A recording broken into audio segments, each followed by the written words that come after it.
Welcome to JEE Decodex YouTube channel. चलो यार, chemistry के क्वेश्चन सॉल्विंग सीरीज में आगे बढ़ते हैं। आज का पहला क्वेश्चन है, आपकी स्क्रीन पे आ रहा होगा पर मैं रीड भी कर देता हूँ। A vessel at 1000 kelvin contain CO2 with a pressure of 0.5 atm. Some of the CO2 is converted into CO on addition of graphite if the total pressure at equilibrium is 0.8 atm, then find the Kp. तो ये हमारे पास chemical equilibrium का question है। इसमें छोटी सी equation है, दैट इज हमसे कहा गया है कि CO2 है, CO2 का initial T is equal to zero पे हमें प्रेशर दिया हुआ है। T is equal to zero पे हमारे पास 0.5 atm का प्रेशर दिया हुआ है। अब इसमें हमने ग्रेफाइट को ऐड किया। देखो CO2 हमारे पास गैस होती है, इसकी इंपॉर्टेंस है। कार्बन ग्रेफाइट है तो ये सॉलिड है, इसको ऐड करने पे हमारे पास कार्बन मोनोऑक्साइड क्या बनती है, गैस बनती है। और हमसे कहा गया है कि कार्बन मोनोऑक्साइड गैस बनी। इक्विलिब्रियम पर जाने के बाद T is equal to T, equilibrium पर जाने के बाद पूरी रिएक्शन का दैट इज पूरे सिस्टम का प्रेशर हमें 0.8 दे रखा है, तो हमें Kp बताना है। तो सबसे पहले जब भी क्वेश्चन आए केमिकल इक्विलिब्रियम का, Kp पूछे, Kc पूछे, तो सबसे पहले रिएक्शन को बैलेंस कर लिया करो। यहाँ पर 2 कार्बन है, 2 ऑक्सीजन है, यहाँ पर 1 कार्बन 1 ऑक्सीजन है, तो ऑब्वियस बात है यहाँ पर डायरेक्टली 2 ही हम लगा देंगे, तो ये रिएक्शन बैलेंस हो गई। अब हम क्या लिखेंगे, T is equal to zero पर क्या क्या है वो लिख लो, और क्या क्या नहीं है उसमें जीरो लिख लो। जैसे यहाँ पर हमें गिवन था कि 0.5 atm है, ये जीरो गिवन है और ये जीरो। अब हम इक्विलिब्रियम पर जाते हैं, तो मान लेते हैं इक्विलिब्रियम पर इसके x, इसका जो प्रेशर है वो x घट गया, दैट इज अब जो प्रेशर हो गया 0.5 माइनस x हो गया। इसकी बात करें तो इसका भी इसी तो कुछ था ही नहीं, ये तो सॉलिड है और सॉलिड का हम प्रेशर लेते नहीं है। अगर हम बात करें इसमें तो ये 1 है और ये 2 है, दैट इज 1:2 का रेशियो है। तो अगर इसमें x कम हुआ तो ये बनेगा कितना, ये बनेगा 2x, क्योंकि इनका जो स्टोइकियोमेट्रिक कोफिशिएंट है वो है 1:2 का। अब हमसे कहा गया है, देखो यार, जब भी हम इक्विलिब्रियम की बात करते हैं तो हम वही रिएक्टेंट या प्रोडक्ट लेते हैं जो गैसियस फॉर्म में, गैसियस फॉर्म में वही लेते हैं। तो अगर हम इक्विलिब्रियम पर बात करें तो टोटल प्रेशर कितना है, टोटल प्रेशर है 0.5 माइनस एक्स प्लस 2x, ये हमारी तरफ से कि भैया इतना प्रेशर होगा। बट क्वेश्चन में गिवन है कि ये जो प्रेशर है वो 0.8 है, तो ये इक्वल कर दिया। तो 0.5 plus x is equal to 0.8, तो हमारा जो x आया दैट इज 0.3। मैंने कहा हमारे पास x आ गया कि कितना प्रेशर कम हो, तो इक्विलिब्रियम पे अब हमारे पास वेरिएबल की वैल्यू आ गई, तो अब इसको हम डाल देते हैं। तो t is equal to T equilibrium पे 0.3, 0.5 माइनस 0.3 0.2, और ये कितना हुआ 0.6। अब हमसे कहा गया है कि इसका Kp बताओ, दैट इज इस रिएक्शन का इक्विलिब्रियम कांस्टेंट बताओ, कांस्टेंट प्रेशर। तो Kp जो होगा दैट इज हमारे पास प्रेशर ऑफ CO का whole square divided by pressure of CO। यहाँ पर हम जो सॉलिड्स में है उनका नहीं लेते और स्टोइकियोमेट्रिक कोफिशिएंट को पावर में लेके जाते हैं। तो प्रेशर ऑफ CO इक्विलिब्रियम पर कितना है, दैट इज 0.6, तो ये 0.6 का स्क्वायर है डिवाइडेड बाय जो प्रेशर CO2 का है दैट इज 0.2, तो ये हो जाएगा हमारे पास 0.2। तो अगर इसको सोल्व करें तो ये आ जाएगा 3, और 0.6 एंड 3 1.8 atm।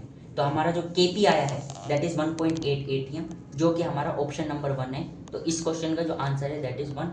होप सो ये आपको आज का पहला क्वेश्चन समझ आया होगा। चलो यार, आज के सेकंड क्वेश्चन पर बढ़ते हैं। ये भी फिजिकल केमिस्ट्री का क्वेश्चन है और ये हमारे पास सॉल्यूशन चैप्टर का क्वेश्चन है। और सॉल्यूशन चैप्टर में जो हम प्रॉपर्टीज पढ़ते हैं दैट इज कोलिगेटिव प्रॉपर्टी, जिसमें वेपर प्रेशर आता है, बॉइलिंग पॉइंट आता है, मेल्टिंग पॉइंट आता है और आता है हमारा ऑस्मोटिक प्रेशर। तो उसमें ये बॉइलिंग पॉइंट का क्वेश्चन है। हमें चार हमें कंपाउंड दे रखे हैं और उनकी कंसनट्रेशन दे रखी है, और हमसे उनका इंक्रीज इन बॉइलिंग पॉइंट पूछा है। तो सबसे पहले इसके लिए आपको एक कंसेप्ट याद होना चाहिए कि जो हमारे पास डेल्टा टी होता है दैट इज आई इंटू के बी इंटू एम, जहाँ पर एम होता है हमारे पास कंसनट्रेशन। अब यहाँ पर हम बात करते, देखो यार, वैसे तो एम जो होता है वो मोलैलिटी होता है, बट हमें क्वेश्चन में मोलैरिटीज ही गिवन है और कुछ मोलैलिटी के बारे में कुछ डिस्कशन नहीं है, तो हम मोलैरिटी और मोलैलिटी दोनों को इक्वल मान के इस क्वेश्चन को सॉल्व करेंगे, अदरवाइज ये क्वेश्चन सॉल्व ही नहीं हो पाएगा। एक तो पहली बात ये। दूसरी बात, जो आई है, आई हमारे पास है वेंटा फैक्टर, और वेंटा फैक्टर जो है वो कितना परसेंट डिसोसिएशन हो रहा है उस पर डिपेंड करता है। बट यहाँ पर हमें डिसोसिएशन के बारे में कुछ भी गिवन नहीं है, तो हम 100% मान के चलेंगे। और जब डिसोसिएशन 100% होता है तो जितने उसमें हमारे पास आयंस होते हैं, जितने कंपाउंड में आयंस होते हैं, उतनी ही आई की वैल्यू हो जाती है। दूसरी बात। तीसरी बात, जो Kb है वो टेम्परेचर पे डिपेंड करता है, क्योंकि ये कांस्टेंट है, इक्विलिब्रियम कांस्टेंट होते हैं, वो टेम्परेचर पे डिपेंड करते हैं। तो चाहे आप कोई सा भी कंपाउंड ले लो उसकी Kb की वैल्यू सेम आएगी, तो Kb पर डिपेंड नहीं करेगा। तो अगर हम Kb को हटा भी दें तो कोई फर्क नहीं पड़ेगा। तो हम कह देंगे कि जो डेल्टा Tb है वो बेसिकली I इंटू एम के बराबर है, ये हमारा इम्प्लीकेशन आई है। तो अब यहाँ पर सबसे पहले हम चेक करते हैं पहले ऑप्शन को। तो पहले ऑप्शन में हमें मोलैरिटी जो गिवन है 10⁻⁻⁴ है और NaCl है। तो यार NaCl के को आपको पता ही होगा, NaCl होगा Na पॉजिटिव Cl नेगेटिव। कितने आयन है? 2 है। 100% डिसोसिएशन मान के क्वेश्चन करना है, अदरवाइज सॉल्व नहीं कर पाओगे। तो इसमें I की वैल्यू जो होगी वो 2 होगी। तो हम यहाँ पर कहेंगे कि जो बॉइलिंग पॉइंट है, BP मान लेता हूँ, डेल्टा टी भी बार बार नहीं लिखता मैं, वो होगा 2 तो मोलैरिटी गिवन है दैट इज 10⁻⁻⁴ ये है। अब बात आती है दूसरे पे, क्योंकि हमें कंपैरिजन करना है, हमें वैल्यू नहीं बतानी है, हमें कंपैरिजन करना है। दूसरे पर चलते हैं। तो दूसरे में हमें देखा है 10⁻⁻⁴ मोलर यूरिया। अगर हम यूरिया की बात करें तो यूरिया एक ऑर्गेनिक कंपाउंड है और ये टूटता नहीं है। तो इसकी जो आई की वैल्यू है वो 1 होगी, दैट इज सिंगल होगा यहाँ पर। तो आई की वैल्यू इसकी 1 होगी। अगर इसका बॉइलिंग पॉइंट निकालते हैं तो इसकी कंसंट्रेशन दे रखी है 10⁻⁻⁴ और 1 से मल्टीप्लाई करेंगे तो वही आना है, ठीक है। अगर हम बात करते हैं तीसरे की, मैं यूनिट्स पर ध्यान नहीं दे रहा हूँ क्योंकि हमें कंपैरिजन करना है। तीसरे की अगर हम बात करें तो तीसरे में फिर NaCl है, आई की वैल्यू 2 है, बट इस बार कंसंट्रेशन 10⁻³ है। तो इसका बॉइलिंग पॉइंट जो होगा दैट इज 2 × 10⁻³ फोर्थ की अगर हम बात करें तो फोर्थ में हमें 10⁻² मोलर NaCl दे रखा है। तो इसका जो बॉइलिंग पॉइंट होगा दैट इज 2 × 10⁻²। फिर बता दूं ये बॉइलिंग पॉइंट, ये मत कह देना कि भैया इस NaCl का बॉइलिंग पॉइंट इतना कम कैसे आ रहा है। इसमें हमने Kb की वैल्यू नहीं डाली है, हमें सिर्फ कंपैरिजन करना है। तो अब इन चार वैल्यूज़ को कंपेयर करना है। तो सबसे बड़ी वैल्यू कौन सी हो गई? सबसे बड़ी वैल्यू ये हो गई। तो फोर्थ हमारे पास सबसे बड़ा है। फिर इससे छोटी वैल्यू क्या हो गई? ये हो गई। तो ये हमारे पास फोर्थ सबसे बड़ा हो गया। फिर इसके बाद थर्ड आएगा। अब हम बात करते हैं इन दोनों में से कौन सा बड़ा है। ऑब्वियस सी बात है फर्स्ट बड़ा है, तो हमारे पास वैल्यू क्या आ जाएगी? फिर फर्स्ट आ जाएगी। एंड सबसे लास्ट में हम कहेंगे कि सबसे लास्ट में सेकंड है।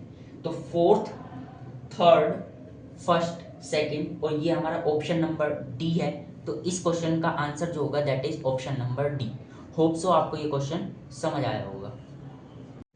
चलिए यार आज के थर्ड क्वेश्चन पे बढ़ते हैं। हमें यहाँ पर दो कंपाउंड दे रखे हैं, देख के ही पता चल रहा होगा ये कोऑर्डिनेशन कंपाउंड है। और यहाँ पर हमसे पूछा है क्वेश्चन है फ्रॉम द मैग्नेटिक बिहेवियर। हमें इस वाले कंपाउंड का मैग्नेटिक बिहेवियर दे रखा है, इस वाले कंपाउंड का भी दे रखा है, ये डायमैग्नेटिक है। Choose the correct geometry and oxidation state. तो सबसे पहले हम है ना ऑक्सीडेशन स्टेट निकाल लेते हैं क्योंकि वो इजी है। तो यहाँ पर अगर हम इस वाले कंपाउंड की बात करें तो यहाँ पर देखो क्लोरीन की ऑक्सीडेशन स्टेट -1 होती है, तो इस पूरे की क्या होगी? -4। अगर मैं निकल की अगर x मान लेता हूँ, निकल की अगर x मान लेता हूँ तो x - 4 = -2। तो निकल की ऑक्सीडेशन स्टेट आ जाएगी +2। तो +2 आ गई निकल की। यहाँ पर निकल की ऑक्सीडेशन स्टेट देखें तो CO, दैट इज हमारे पास जो ये वाला ग्रुप है इसकी ऑक्सीडेशन स्टेट क्या होती है? 0 होती है। और पूरा कंपाउंड ही न्यूट्रल है, तो निकल की ऑक्सीडेशन स्टेट भी क्या होगी? 0 होगी। तो पहले वाले की ऑक्सीडेशन स्टेट +2 है, दूसरे वाले की 0 है। तो ये हो गया। अब बात करते हैं यहाँ पर इनकी ज्योमेट्री की। तो ज्योमेट्री के लिए सबसे पहले इनकी हमें क्या पता होनी चाहिए? इलेक्ट्रॉनिक कन्फिग्रेशन पता होनी चाहिए। दूसरी बात, इलेक्ट्रॉन कहाँ से निकलेगा? अगर पॉजिटिव चार्ज है तो हम कहाँ से निकलेगा ये पता होना चाहिए। और फिर हम हाइब्रिडाइजेशन पता होना चाहिए। और यहाँ पर हाइब्रिडाइजेशन को हमें ये बताने के लिए कि अपना हाइब्रिडाइजेशन चाहिए, इनका हमें मैग्नेटिक बिहेवियर भी दे रखा है। अगर हमारे बॉन्डिंग में अगर हमने पेयरिंग करने के बाद जो भी करने के बाद अगर हमारा सिर्फ एक इलेक्ट्रॉन बचता है, दैट इज पेयरिंग नहीं, पेयर नहीं बचता, सिर्फ एक इलेक्ट्रॉन बचता है, तो वहाँ पर हम कहेंगे वो पैरामैग्नेटिक है, अदरवाइज वो डायमैग्नेटिक है। तो सबसे पहले निकल की ऑक्सीडेशन स्टेट हो गई Na+2।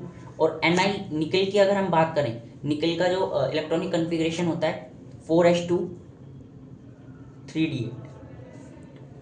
हाँ, ये होता है हमारे पास निकल का 4s2 3d8। तो यहाँ पर +2 है तो ऑब्वियसली बात है 4s से निकलेगा क्योंकि 4s आउटर मोस्ट में। तो Na+2 की ऑक्सीडेशन स्टेट जो हो गई दैट इज 3d8। अब यहाँ पर हम बात करते हैं कि इसका हाइब्रिडाइजेशन क्या होगा। तो क्लोरीन जो होता है हमारा वो वीक फील्ड लिगेंड होता है। तो यहाँ पर स्प्लिटिंग कर सकते हो कि स्प्लिटिंग करके हम करेंगे, बट मैं कह रहा हूँ स्प्लिटिंग मत करो, डायरेक्ट हम ऐसे कर सकते हैं कि जो d ऑर्बिटल होते हैं उसमें 5 हो गए, 1 2 3 4 5। सबसे पहले सिंगली फिल कर दो 1 2 3 4 5, क्योंकि यहाँ पर पेयरिंग नहीं होने वाली, बट अब तो ऑप्शन है नहीं, तो हम यहाँ पर हम कहेंगे 1 2 3। तो ये 8 इलेक्ट्रॉन फिल हो गए। अब यहाँ पर हम कहेंगे कि कोई पेयरिंग नहीं होगी, तो इस वाले को पेयर मत कर देना, इसका मतलब है कि जो आगे के ऑर्बिटल्स है वो खाली है। तो हम यहाँ पर कहेंगे कि डी ऑर्बिटल खाली नहीं है, क्योंकि अब यहाँ पर देखो, यहाँ पर इसका कोऑर्डिनेशन नंबर 4 है, तो इसका हाइब्रिडाइजेशन या तो sp3 होगा या dsp2 होगा। बट पहले वाला dsp2 में जो डी होता है वो पहले वाला होता है, बट ये वाला तो खाली है नहीं, तो इसका जो हाइब्रिडाइजेशन होगा दैट इज sp3। तो इसका जो हाइब्रिडाइजेशन होगा sp3, और sp3 हाइब्रिडाइजेशन है तो ज्योमेट्री जो होती है वो होती है टेट्राहेड्रल। तो इसकी ज्योमेट्री हो गई टेट्राहेड्रल। अब बात आती है दूसरे वाले की, तो यहाँ पर जो निकल की ऑक्सीडेशन स्टेट है दैट इज जीरो। अब कई लोगों को लग रहा होगा कि यहाँ पर अगर निकल की ऑक्सीडेशन स्टेट जीरो है तो इसकी इलेक्ट्रॉनिक कन्फिग्रेशन 4s2 3d8 हो गई। अब यहाँ पर देखो, ये एक स्पेशल केस है। यहाँ पर अगर मैं 3d8 का डायग्राम बनाता हूँ तो 1 2 3 1 2 3 4 5 ये हो गए। अब यहाँ पर हम कहेंगे कि 8 इलेक्ट्रॉन भर दो, 4 5 6 7 8। अब यहाँ पर एक अच्छी बात कि जो ये 4s2 है, although CO that is carbonyl group हमारे पास स्ट्रॉन्ग होता है, स्ट्रॉन्ग होता है कई केसेस में, बट 4s2 ग्रुप में क्या होता है कि ये जो S वाले में दो है ना, ये यहाँ पर इनमें आ जाते हैं। तो इससे क्या होता है कि जो हमारा ये निकल है वो 3d8 ना बन के वो 3d10 बन जाता है। और अगर 3d10 ये बन गया, इसका मतलब है इसमें तो खाली जगह बची ही नहीं, और खाली जगह नहीं बची तो इसका स्टार्टिंग का d ऑर्बिटल तो भरा हुआ है, तो इसका हाइब्रिडाइजेशन, इसका भी हाइब्रिडाइजेशन sp3 होगा, और इसका ज्योमेट्री जो होगी वो टेट्राहीड्रल ही होगी। तो इसका हाइब्रिडाइजेशन है sp3, तो इसकी जो ज्योमेट्री होगी वो टेट्राहीड्रल होगी। तो इसकी हमने ऑक्सीडेशन स्टेट्स निकाल ली है और इनकी हमने ज्योमेट्री निकाल ली है। अब इसको ऑप्शन मैच करोगे तो इसका जो ऑप्शन नंबर सी वो हमारा करेक्ट आंसर है। होप सो आपको ये वाला क्वेश्चन समझ आया होगा। चलो यार फोर्थ क्वेश्चन पे बढ़ते हैं। ये ऑर्गेनिक का क्वेश्चन है और ये एक इंटीजर टाइप बेस्ड क्वेश्चन है। इसमें हमें कुछ सेट्स ऑफ रिएजेंट्स दे रखे हैं, हमें रिएक्शन परफॉर्म करानी है और लास्ट में जो हमारा प्रोडक्ट बनेगा उसका मोलिकुलर वेट हमें बताना है। तो सबसे पहले स्टार्ट करते हैं। हमें क्या गिवन है? सबसे पहले हमें गिवन है नाइट्रोबेंजीन। नाइट्रोबेंजीन गिवन है, उस पर हमने सबसे पहले जो कराया है दैट इज SnHCl। SnHCl पहले भी बता चुका हूँ, ये रिडक्शन है, दैट इज मेटल एसिड है, तो ये रिड्यूस करता है, ये NO2 ग्रुप को NH2 ग्रुप में कन्वर्ट करता है। तो हमारा जो प्रोडक्ट बना पहले वाले step say that is NH2। इसके बाद नेक्स्ट रिएजेंट है NaNO2HCl, that is NaNO2HCl 273 kelvin. ये डायएजोटाइजेशन रिएक्शन है, डायएजोनियम सोल्ट बनता है। तो यहाँ पर जो प्रोडक्ट बनता है दैट इज दिस। ये डायरेक्ट रिएक्शन है, इनमें हमें मैकेनिज्म की इतनी कोई ज़रूरत नहीं है, मैकेनिज्म की ज़रूरत नहीं है। मैकेनिज्म वाले रिएक्शंस ऑर्गेनिक में बहुत है, तो ये बिना, ये हमारे पास ये बिना मैकेनिज्म के भी तुम डायरेक्ट रिजल्ट यहाँ पर याद रख सकते हो। इसके बाद हमारा रिएजेंट है Cu2Cl2 और Na ईथर। अब कई लोगों को लग रहा होगा यार ये कौन सी रिएक्शन है, तो ये हमारी फिटिंग रिएक्शन है और यहाँ पर डाईबेंजीन बनता है। दैट इज हमारा जो इसका आंसर है, दैट इज इसका जो फाइनल आंसर है दैट इज दिस। इस बेंजीन के साथ ये बेंजीन अटैच्ड है, तो ये हमारा फाइनल आंसर है जिसे ये A बोल रहे हैं। अब इसका मोलिकुलर हमें मोलर मास बताना है। अब कई लोगों को लग रहा होगा यार इसका मोलर मास कैसे निकाले, तो बहुत टफ लग रहा है। तो टफ कुछ नहीं है, बेसिकली ये क्या है, ये बेंजीन है और ये क्या है, ये बेंजीन है। अब देखो बेंजीन में क्या है ना, ये वाला इस वाले कार्बन से अटैच्ड है, तो इस वाले बेंजीन में भी एक कार्बन कम है और इस वाले बेंजीन में भी एक कार्बन कम है। तो बेंजीन का तो डायरेक्ट सबको याद होता है कि मोलिकुलर वेट बेंजीन का 78 होता है। अब इसमें एक हाइड्रोजन, इसमें एक हाइड्रोजन कम है, तो इसका मोलिकुलर वेट कितना हो गया 77, और इस वाले का भी कितना हो गया 77। तो टोटल कितना हो जाएगा, दैट इज 77 + 77, तो इसका जो टोटल आ जाएगा दैट इज 154। और हमें इंटीजर टाइप का क्वेश्चन है तो हमें क्या बनना है 154। होप सो आपको ये क्वेश्चन समझ आया होगा। यहाँ पर जितनी भी रिएक्शन है सब डायरेक्ट रिएक्शन है, इनमें ज़्यादा हमें मैकेनिज्म की ज़रूरत नहीं है। चले यार आज के फिफ्थ क्वेश्चन पे बढ़ते हैं। ये केमिकल काइनेटिक्स का क्वेश्चन है और इसमें दो फॉर्मूला लग रहे हैं। पहली बात तो इसमें अगर पहले क्वेश्चन पढ़ लेते हैं फिर मैं बताता हूँ। A to B is the molecule A changes into its isomeric form B by the following the first order kinetics at temperature 1000 Kelvin. If the energy barrier with respect to reactant energy for such isomeric transformation is 191.48 kilojoule per mole and the frequency factor is 10 की power 20, the time required for 50% of the molecule of A to become B. तो सबसे पहली बात first order reaction है और हमें पूछा है कि 50% मोलिक्यूल को A से B में कन्वर्ट होना है, तो इसका मतलब है हमें T½ बताना है। फर्स्ट ऑर्डर रिएक्शन है उसका हमें T½ बताना है। फर्स्ट ऑर्डर रिएक्शन क्या है, that is A gives you B। ये हमारे पास एक फर्स्ट ऑर्डर की रिएक्शन है और इसका जो T½ होता है वो डायरेक्ट याद रखना है आपको, दैट इज ln2/k। अब देखो यार ln2 तो कॉन्स्टेंट है, K, अब K निकालने के लिए यहाँ पर हमें दिया हुआ है that is energy barrier with respect to reactant energy for such isomeric transformation. ये इतना बड़ा लिखा है, ये और कुछ नहीं, ये हमारे पास एक्टिवेशन एनर्जी ही है। तो हमें activation energy that is EA वो गिवन है 48 किलो जूल पर मोल, पहली बात। और दूसरा जो हमें ये फ्रीक्वेंसी फैक्टर दिया हुआ है ना, ये कुछ नहीं है, इसे हम आर्हेनियस कोफिशिएंट भी बोलते हैं। तो ये ए गिवन है, दैट इज 10⁻20। अब एक फॉर्मूला होता है, ये आपने देखा ही होगा, k is equal to A e⁻−EA/RT, ये फॉर्मूला है। अब यहाँ पर हमें ए पता है, टेम्परेचर भी हमें गिवन है, दैट इज 1000 केल्विन गिवन है ये टेम्परेचर, और हमें आर की वैल्यू भी गिवन है, दैट इज 8.314, और आगे unit say that is joule पर केल्विन पर मोल। अब इसमें यहाँ पर हम वैल्यू डालेंगे और के की वैल्यू निकालेंगे। तो यहाँ पर जो के होगा, ए की वैल्यू 10⁻20 e⁻, अब ये किलो जूल में 1000 से मल्टीप्लाई करना पड़ेगा, 191480, 1000 से मल्टीप्लाई कर दिया। आर की वैल्यू हो जाएगी 8.314 मल्टीप्लाई बाय 1000, ठीक है। अब यहाँ पर हम देखेंगे 20 e⁻, ये आया 191480, और इसको 1000 से करेंगे 8314। तो यहाँ पर देखो, कई लोगों को लग रहा होगा ये डिवीजन थोड़ा हार्ड है, हल्का सा हार्ड है, बट इसमें हम कहेंगे कि इसका जो आंसर आया दैट इज 23.03 आता है। अब यहाँ पर हमें निकालना है टी हाफ, और टी हाफ यहाँ पर है ln2 डिवाइडेड बाय 10⁻20 e⁻−23.03। अब यहाँ पर कई लोगों को लग रहा होगा कि यार ये तो e की पावर 3.03 है, अब ये कैसे सोल्व करें। तो यहाँ पर एक इंटरेस्टिंग चीज़ मैं तुम्हें बताता हूँ कि हमें ln10 की वैल्यू पता है, ln10 होता है 2.303, ये होता है अप्रोक्स होता है, ये ln10 होता है 2.303। अगर मैं कहूँ कि ये कितना है, ये कितना है, तो हम यहाँ पर कहेंगे 10⁻20 e⁻−ln10 मल्टीप्लाई बाय 10, बेसिकली ये ln10 है।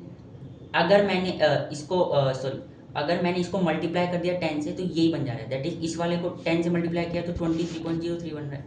अब यहाँ पर हम कहेंगे कि इसकी वैल्यू कैसे निकालेंगे, तो यहाँ पर हम कहेंगे कि 10⁻20 e⁻−ln10 मल्टीप्लाई बाय 10, यह है 10⁻20 e⁻−ln10 मल्टीप्लाई बाय 10। अब यहाँ पर एक लॉग की प्रॉपर्टी लगेगी, दैट इज 10⁻20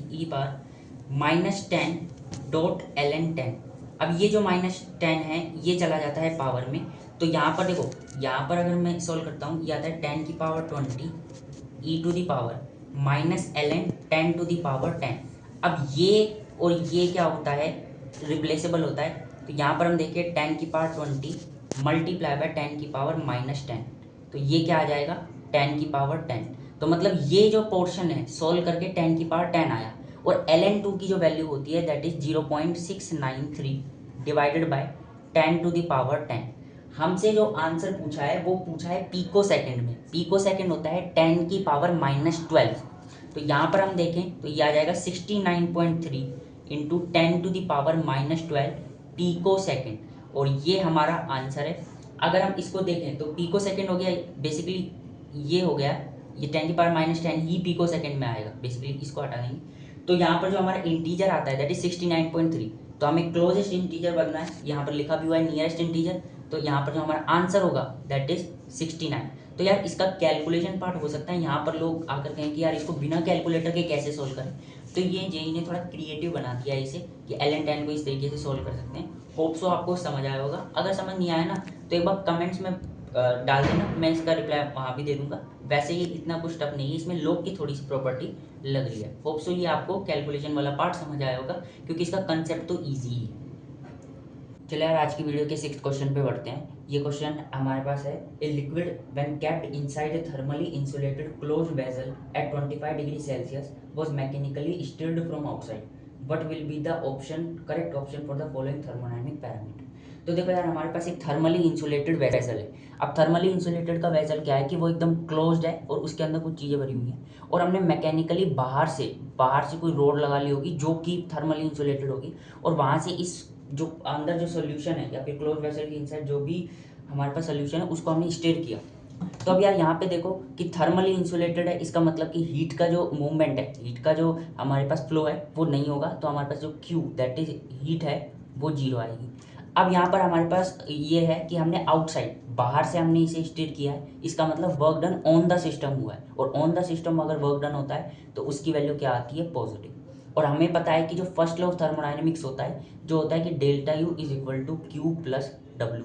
अब यहाँ पर क्यू की वैल्यू तो 0 है और डब्ल्यू की वैल्यू क्या है, ग्रेटर देन 0, तो हमारे पास डेल्टा यू भी क्या होगा, वो भी ग्रेटर देन 0 होगा। तो हमारे पास हम ये कह सकते हैं कि delta you greater than 0, W greater than 0 and Q की वैल्यू क्या आ जाएगी, 0, जो कि हमारा ऑप्शन नंबर 3 है। होप सो आपको ये एक सिंपल सा क्वेश्चन समझ आया होगा। चले यार आज की वीडियो के आखिरी क्वेश्चन पे बढ़ते हैं। ये question qualitative and quantitative analysis से है। आपकी स्क्रीन पर आओगे क्वेश्चन, मैं एक बार रीड कर देता हूँ। In the KGS method for estimation of halogen 180 milligram of an organic compound produce 143.5 milligram of AgCl, the percentage composition of chlorine in the compound. तो यार जब भी इस टाइप का क्वेश्चन, देखो इस टाइप का क्वेश्चन काफ़ी ज़्यादा फ्रीक्वेंट है। कभी AgCl आ जाता है, कभी AgBr आ जाता है, कभी AgI आ जाता है। तो हमें परसेंटेज जो भी हेलोजन होगा उसकी परसेंटेज बतानी होती है। तो देखो इसमें सबसे पहले क्या करना होता है, जैसे AgCl है यहाँ पर, तो AgCl को लो। अब यहाँ पर सबसे पहले AgCl का मोलिकुलर वेट क्या होगा, तो AgCl का मोलिकुलर वेट Ag का क्या होता है 108 और Cl का क्या होता है 35.5। तो इनको ऐड करोगे तो ये 143.5 ग्राम होता है। तो हम ये कह सकते हैं ना कि 143.5 ग्राम AgCl में कितना क्लोरीन है, दैट इज 35.5 ग्राम क्लोरीन है। ये ऑब्वियस बात है। तो हम यहाँ पर क्या कहेंगे कि 1 ग्राम AgCl में कितना होगा, तो 1 ग्राम AgCl में कितना क्लोरीन होगा, 35.5 डिवाइडेड बाय 143.5 ग्राम Cl होगा।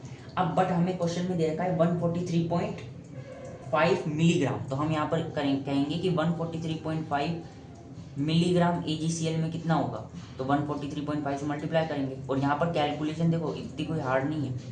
यहाँ पर हम क्या करेंगे 143.5 मिलीग्राम Cl, तो 143.5 से 143.5 है, तो हम यहाँ पर कह सकते हैं 35.5 मिलीग्राम Cl है 143.5 mg AgCl में। तो हम यहाँ पर क्या कह सकते हैं कि जो परसेंटेज क्लोरीन होगा वो होगा, क्लोरीन कितना है that is 35.5 milligram divided by organic compound का वेट कितना है, तो ऑर्गेनिक कंपाउंड का वेट दे रखा है 180 मिलीग्राम। परसेंटेज निकालनी है तो मल्टीप्लाई बाय 100 करेंगे और जब आप इसे सॉल्व करते हो तो ये आता है 19.72, बट हमें इंटीजर में लिखना है तो क्लोजेस्ट जो होगा इसका दैट इज 20, तो हमारा परसेंटेज, तो हमारा ये जो है आंसर होगा दैट इज 20। होप सो आपको ये क्वेश्चन समझ आया होगा। Thank you.